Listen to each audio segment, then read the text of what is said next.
Thank you very much. Our next speaker, we have a tradition in our conference to invite also a young speaker to the stage, although we presume ourselves as young as well, but really young PhD candidate every year. So our next speaker is Roei Schuster, who is a PhD candidate in Tel Aviv University and a research assistant at Cornell Tech. His research focuses on security of applied environments and side channel detection and analysis using deep neural networks. Roei, please. Thank you. Okay, I'm going to talk about a research, Beauty in the Burst, about remote identification of encrypted video streams.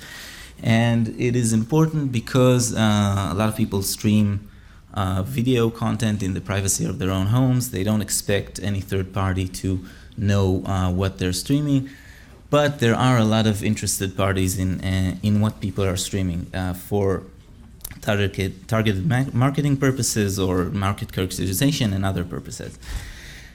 So luckily, Netflix and YouTube and most other mainstream streaming services, they encrypt their traffic, so the traffic between the service and the client is encrypted. So on the face of it, an attacker that is positioned on the wire or has some information about the packets that go from the streaming service to the client, it cannot learn anything about the content that's being streamed. So what's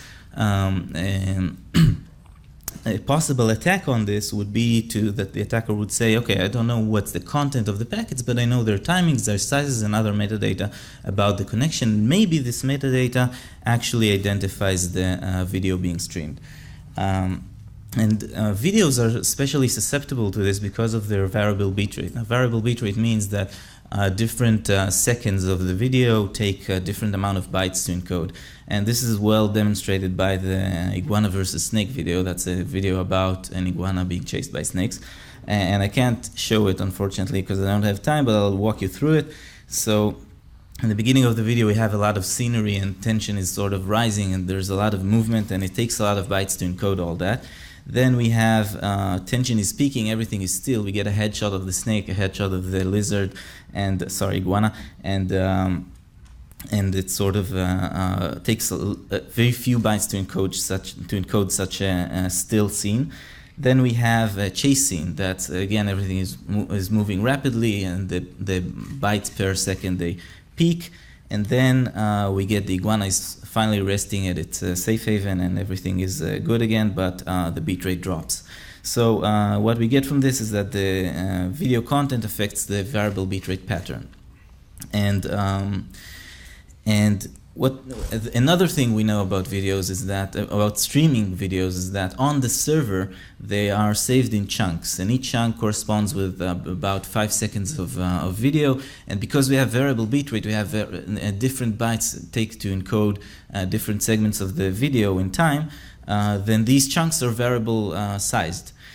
And another thing we know about, so the VBR pattern affects the segment sizes. But another thing we know about video streaming traffic is that it comes in bursts. So every few seconds we have a burst. And where do these, and this has been widely known and since a long time, but where do these bursts come from? So apparently they come from the way that the client and server in streaming interact.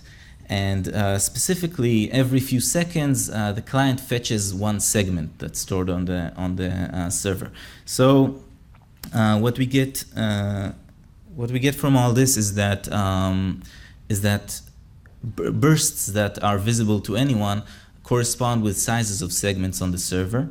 And to recap this whole part of the lecture.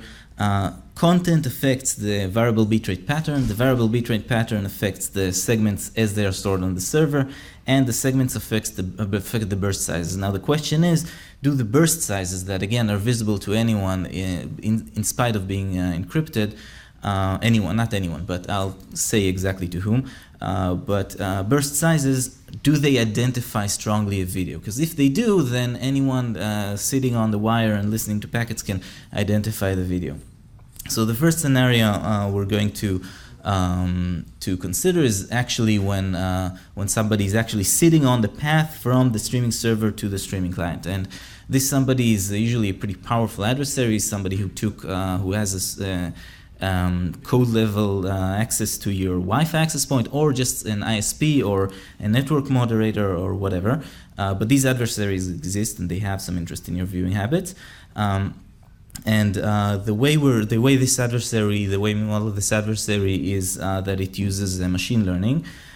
So machine learning traffic analysis attacks have this offline phase where the attacker sort of simulates the attack in his own network, and he learns how the bytes on the bytes of a specific title are look like on the wire while they are encrypted, and so he learns how the metadata of them looks like. And then it learns it and constructs a detector. Then the attack has an online phase where the attacker observes the bytes on the communication between the streaming service and the victim network, and he uses his learned detector to say, yeah, this looks like what I saw when I streamed into my own network, or this doesn't look like it. So he can know what movie, what video the victim is watching. Specifically what we used are deep neural networks. They're good for a lot of tasks. We know that, but for us specifically, they are good because they can handle noise well, which is important for a side channel attack, which I'll get into soon.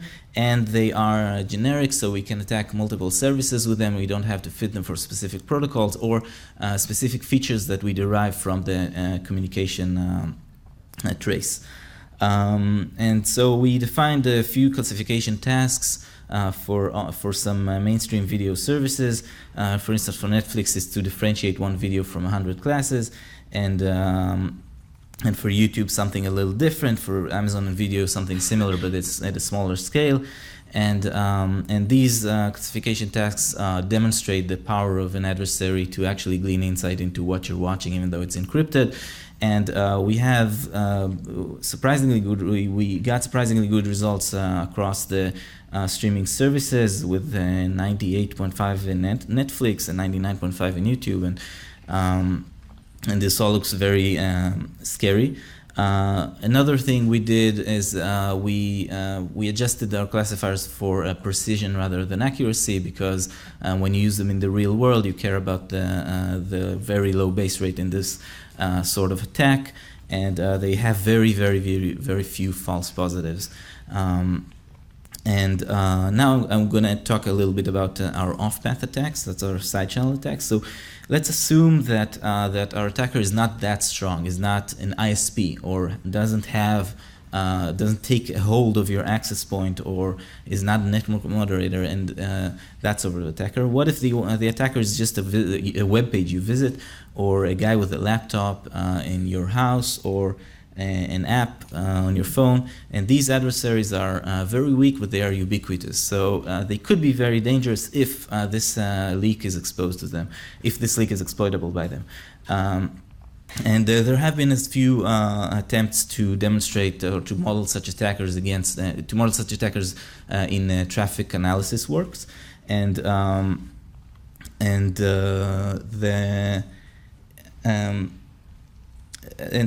what there hasn't been is we haven't seen the network congestion side channel being utilized or brought up. And the network congestion side channel is best demonstrated with our cross-site attack. In this cross-site attack, we have a server, and we assume there is a browser open to a server, and it's streaming content. And it's also a browser. There is also a browser open to a different website. That is a malicious website. And now this malicious website can send the client, its own JavaScript client, to the open browser instance of the victim, and it can start sending messages to this client. And these messages cause congestion on the presumably bandwidth limited link between the victim and the internet. And when traffic bursts arrive, they cause the congestion to grow, and this causes delays that the attacker client can actually pick up. And in this case, the delays are a little noisy. They don't represent exactly the sizes of the traffic bursts, but as we observed, they do represent them pretty well. They are very, very close. The correlation is very high. And specifically, it is important to say that this attack it's a cross-site attack, but the cross-device attack, where somebody is streaming video into his TV, smart TV, or streaming device or whatever, and another person in the house on the same internet link is opening a browser window to a malicious website, and this malicious website can glean insight into what's being streamed on the smart TV, is actually implemented very, very similarly. And also important to say that the machine learning models deal with the noise that was introduced in the previous slide very well. So we have a slight drop from 98.5% to 96.5%. It's not exactly the same classification test, but this is generally the drop that we get. The last thing I want to say about mitigation of this leak.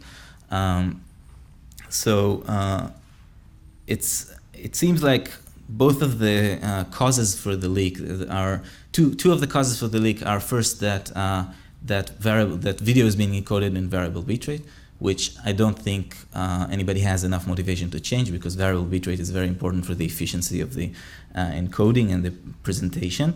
And the second thing is that content is fetched in segment granularity, and this is apart from being widely deployed, it also seems like this is designed to maximize some notions of streaming efficiency, such as quality of experience, server load, and other things. And any attempt to change one of these elements will have to trade off some notion of streaming efficiency, and we will see if streaming services are inclined to do this in the future.